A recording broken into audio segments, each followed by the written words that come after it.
you all. When this movie opened 25 years ago, I didn't need that cane. But time is a way of flying by. 100 years old, this theater. Isn't that incredible? That means it's a year younger than Grauman's Chinese Theater, which opened in 1927. The same year as the Hollywood Roosevelt Hotel across the street from it. And there's a lot of history here.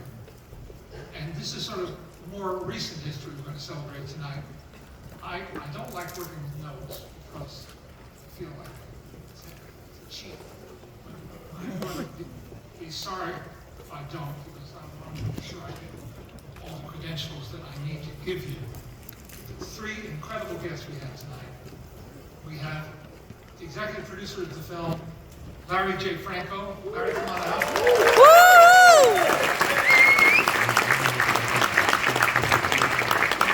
Yeah! We have very talented production designer Jim Bissell.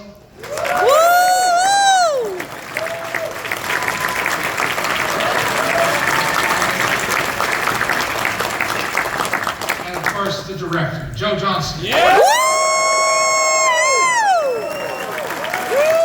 We love you, Joe Johnson!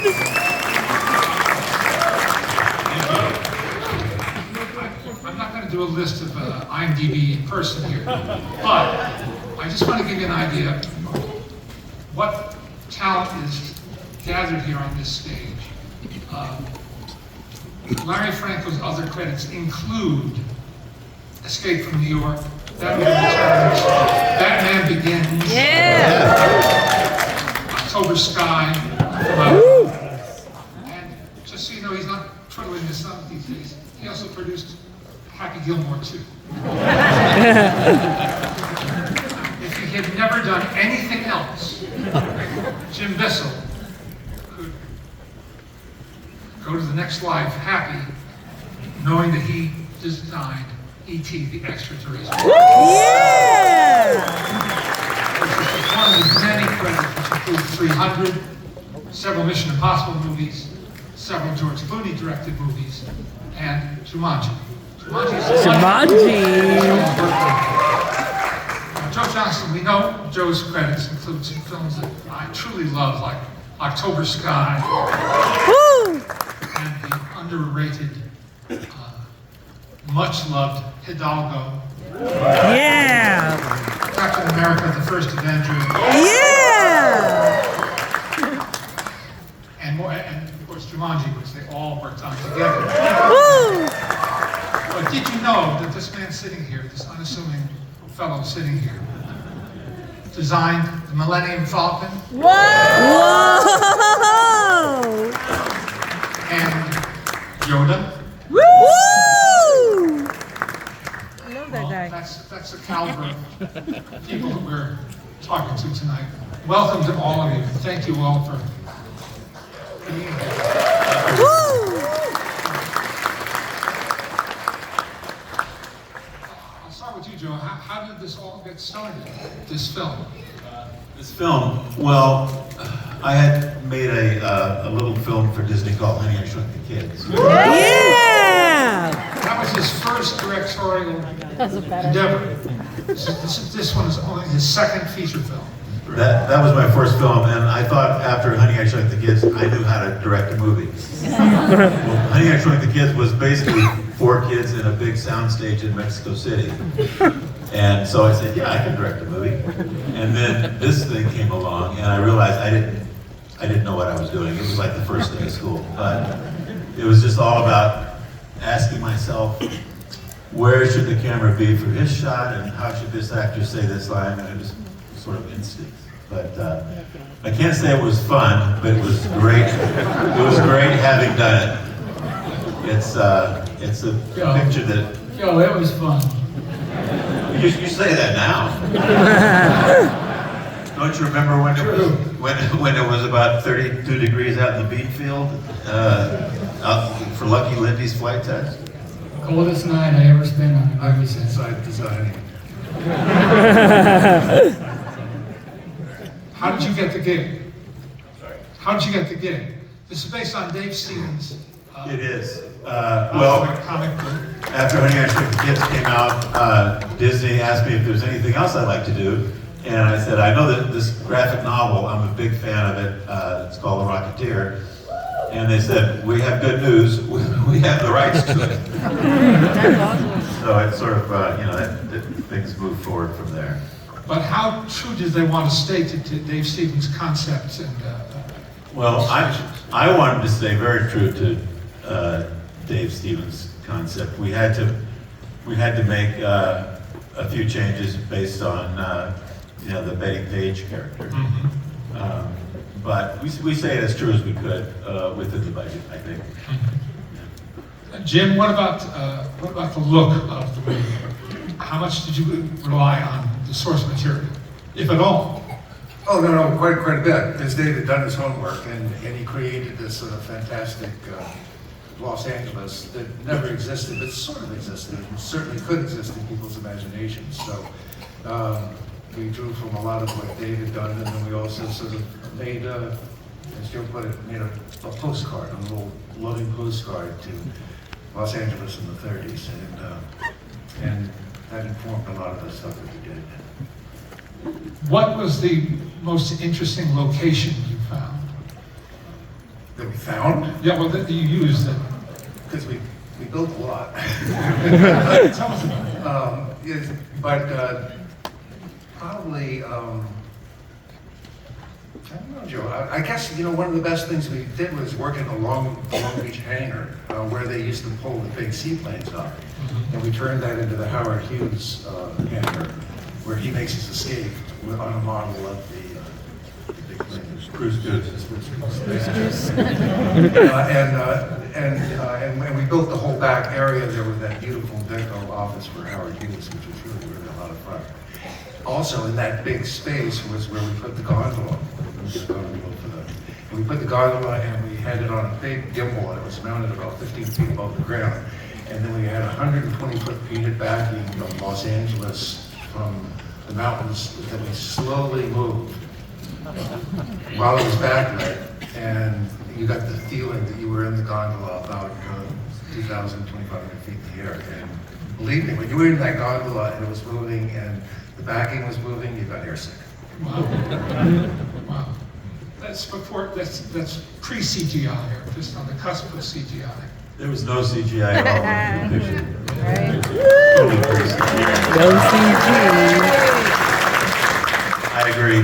Yeah, which doesn't mean that you didn't pull off illusions. You could still fool the audience in creative ways, in ingenious ways, like the one you just described. Photorealism, though, was still a ways off with computers. Way off. Larry, you are someone who came up in this business as an assistant director, first assistant director. And a lot of people don't understand what that job title means. You're not an assistant to the director. You're the guy who organizes and runs the set. Right, you're more of an assistant producer than you are an assistant director. Because your job is focused on the set, as you say. You're the person who's running the set. You're the one who's saying, okay, here we go, boys. Which you probably heard it when you walk in here because they're shooting something downstairs. Yeah, he's the one who makes sure everything is ready when you roll the camera. Because that's the most important lesson I ever got from my mentor, who was Jerry Ziesner, who was a famous AD, was don't ever roll the camera until you're ready. Because there's a lot of people panicking at any one moment going, we gotta go. And so, yeah, it's the center of the set job. Yeah. So when you became a producer, were you tough on your ADs? Yeah, well, I tried not to be, but there isn't an AD in the world that can come up to my standards. Not a chance. That's not true. There's a lot of great ADs out there. But yes, it was difficult when I was not the one running the set. But it was also a relief that I wasn't the person who, when I was an AD, if I didn't say, okay, we're back from lunch, the entire crew would just sit there and wait for somebody to say we're going to do something. So it's like an hour could go by. That was a kind of a nice thing where I could actually enjoy my lunch and hear somebody say, "Okay, we're back to work," and I didn't have to run and do it. So yeah, that was fun, but it was hard, very hard. How many days did you have to shoot this film? Do you remember? I can't remember, but it was roughly 40 million. I'm thinking it was like 12, 13 weeks, Joe? Was it? I think it was 92 days. Yeah, well, that's even 15 weeks, yeah. Yeah, something like that. I read somewhere that Jeffrey Katzenberg and the Disney folks saw the footage that you were turning out and gave a little more money. Is that true? Really?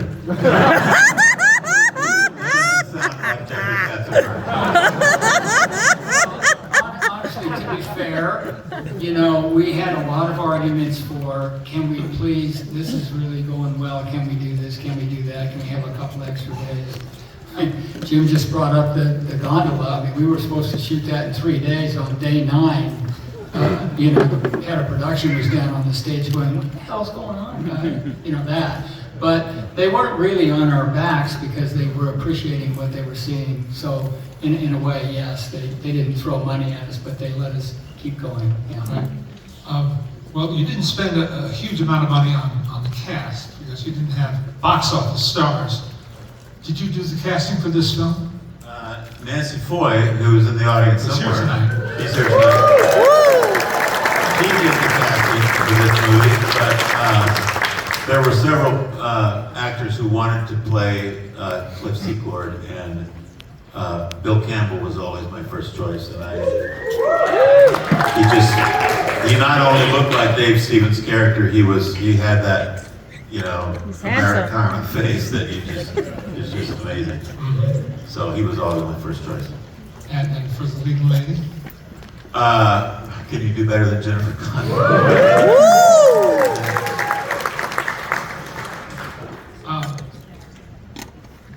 What do you do to relax an actor who's auditioning for you? How do you make them feel comfortable? Well, I like to create. Well, actors are they're risking themselves when they perform in front of 100 people and 3 cameras or whatever it is. You know, it's a very risky kind of business, and I just like to create an environment where they feel comfortable. They know that they're not going to be criticized, and they're not going to be nobody's going to yell at them, and you know, it's just going to be it's a very comfortable and very warm environment. That's what I try to do anyway. It usually works. Jim, describe the relationship of a production designer to a director. Because not everybody understands what production and design entails. The primary responsibility is to get all the stuff in front of the camera in a timely and fiscally responsible way that you need to take a picture of something, you know, whatever the image is that you want to create. First thing I like to do is work with the director and see what is it that we want, what is it that we need, what does it say, and then figure out what we need to get there in front of the camera whenever we're going to take a picture of it and have the actors standing by. So it's about working with the imagery, how to create a world, how to create a place that people, first of all, are engaged by and then want to escape into and stay there and watch the people who are in that world do what they do. And it's really sort of an exciting thing because I get to go there too for a little while, you know, and then I have to go out. On a day-to-day basis, once the film is shooting, what is your job? Well, day to day is I'll open the set. Anytime there's a new set, I open the set, make sure everything's fine, and then once, because the real objective is to make sure that we've agreed on what needs to be there, and then make sure it's there, and then make sure that his focus and Larry's focus and the director of photography's focus is solely on the performance, and not worrying about, oh, that's the wrong color, or where's the pad that we asked for, or this chair is wrong, that kind of thing. So it's just making sure all those things are right, and then let him work his magic with the performance. Jim's superpower is not building anything that is not going to end up on camera. You know, I tell him, we're not gonna shoot that, and he doesn't build it. And it's up to me to make sure we never shoot that. I like to hold his feet to the fire. What impressed you most? Take it back a little bit. What impressed you most about George Lucas and his approach to filmmaking? George Lucas has a very simple approach to filmmaking. He believes in going out and acquiring as much footage as he possibly can. His films are all made in the cutting room. And the education that I had working for George was that he would, if we needed new storyboards and we wanted to change a sequence, he would let me come into the cutting room and he would explain why we're going to cut this shot, we need a new one here, and he was so generous with his his knowledge and his information of how to make films. Plus, he sent me to film school after 10 years of work on the original trilogy. I went to him and I said, George, I can't stand any more visual effects. I'm gonna go do something else. He says, I'll pay you to go to film school. How can you turn that down? That's awesome. Generous in the fullest sense of that word. Very much so. You mean that he was not economical with footage, with shooting them? Well, he was very economical, but he didn't design elaborate shots. He would shoot what he needed, because he knew he was going to go in the cutting room, and he knew the movie he was going to put together. So he didn't shoot anything unnecessary. On this film, was there anything that had to be taken out, or anything that you shot and wound up losing in the editing room? Well, we did a lot of negotiations with Disney once the film was cut. There was something I wanted. I don't remember what it was. It was either a shot or a sequence, and Jeffrey Katzenberg said, if you lose one Nazi being killed, I'll give you what you wanted. So he was just trying to make it less violent, I guess. But I said, okay, I'll give you one dead Nazi. It's fine. Remember what that was? I think it has to do with the sequence of the Rocketeer falling off the plane. Because there's two moments in there where he falls off, I think off the wing first and then off the back. And everyone, including myself, was trying to talk Joe into, no, let's just do it once, because it was like $250 grand to do this second one. And there was a little trade-off back and forth. The end of the story is, when we first screened The Rocketeer, the biggest laugh of the movie is when the Rocketeer falls off the plane the second time. So I knew at that moment that I was never going to question why. I was just going to figure out how. Because at the time it made no sense. And then when I'm in an audience of all 750 people, everybody's laughing their asses off, I'm going, oh man, how dumb am I not to see that? But I think that's part of we were asking for more money to do extra visual effects, and then Joe caved in on some other things. Was there one moment or one sequence that gave you particular satisfaction? For me, the end sequence where Cliff gets his new racing plane is my favorite sequence in the movie. Just because it ties it all together and it ends the story the way it needs to end. And it's a beautiful location. That's my favorite location, by the way, the Bulldog Cafe. It really feels like Southern California in the 30s. Can I say one thing? I think this is the fullest theater this movie has ever been.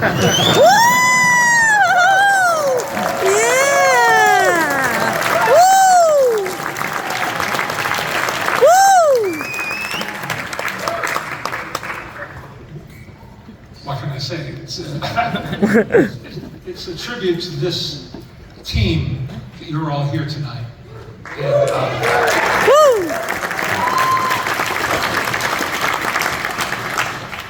when you look back on your career, this is only your second film. Where does it sit? Well, I have a hard time watching my films because all I see is mostly the mistakes. And I say, why did I do that? Yeah. Why didn't I do this? But The Rocketeer is an exception to that. Because it's such a joy to watch.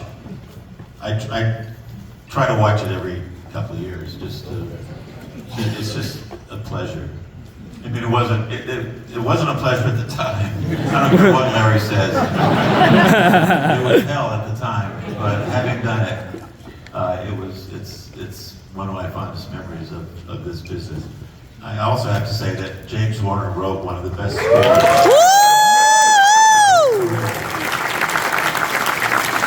Absolutely beautiful. You get no arguments on that, none whatsoever.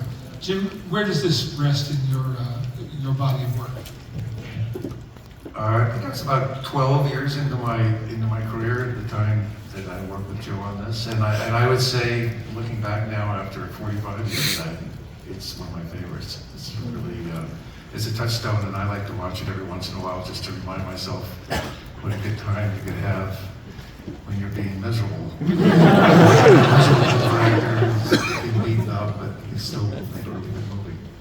He's an incredible craftsman. This man is, and a great artist, and I don't really. He tends to gush. What guy's gonna do this? For you, Larry? Well, it's always been one of my favorite movies that I've worked on, and mostly because of Joe. This is the first time I met Joe. We didn't know each other. We were, people introduced us to each other, and we sort of like had this man love from the beginning, and we just had like, I tried to stay out of his rice bowl. He definitely stayed out of mine, and we were, just clicking on all cylinders. And especially, my fondest memory of it is the airfield up in Santa Maria. It started with, we were scouting in Tustin because we were going to do an air show, and Mr. Bissell here looks up at the sky and he says, they didn't have any smog in 1938. And I'm like, okay, so.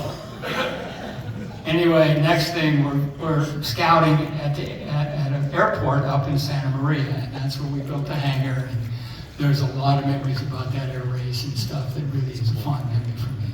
But I think The Rocketeer will always be one of those movies where you can look back on it and be really, really proud of it. Something you want to share with us? If you don't mind, I got an email from Bill Campbell a couple of days ago. He says, heard there's a screening. Really, really sorry not to be there, Joe. Give my best to any and all compadres and everyone else there. That's all of you. If you get the chance, tell them it holds a special place in my heart, that I am there in spirit, and that I miss Alan terribly. We were friends from day one till the end, and almost 3 years ago now, and not a day passes I don't miss Peavy. Yeah. What's the saying? Something about beware meeting your heroes? He put the lie to that. He's my North Star, and I've tried to treat everyone I've worked with since as Alan treated me, overstimulated pup that I was. He was a blessing in my life, and Rocketeer itself was too, with all of its friendships and memories, not to mention it's just a bloody wonderful film you made, full of love, and the love of movies in particular. He tends to gush a little bit too. So good on you for having done that, Joe, and thanks for choosing me. Eternally grateful over here in Norway. Much love from the farm, Billy C.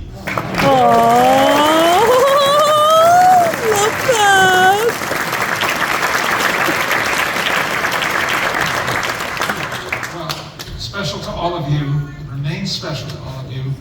700 plus people have come tonight to see it again on the big screen as it was meant to be seen. And thank you for being here to kick it off for us. Thank you. Thank you. Thank you. Woo!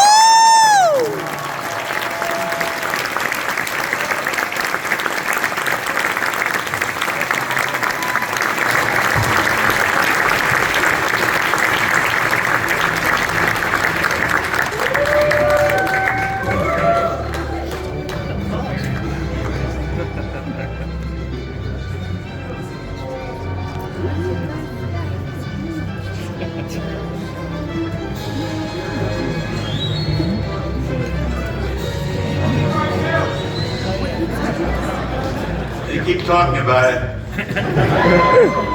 Man. Yeah, me too. We love you all.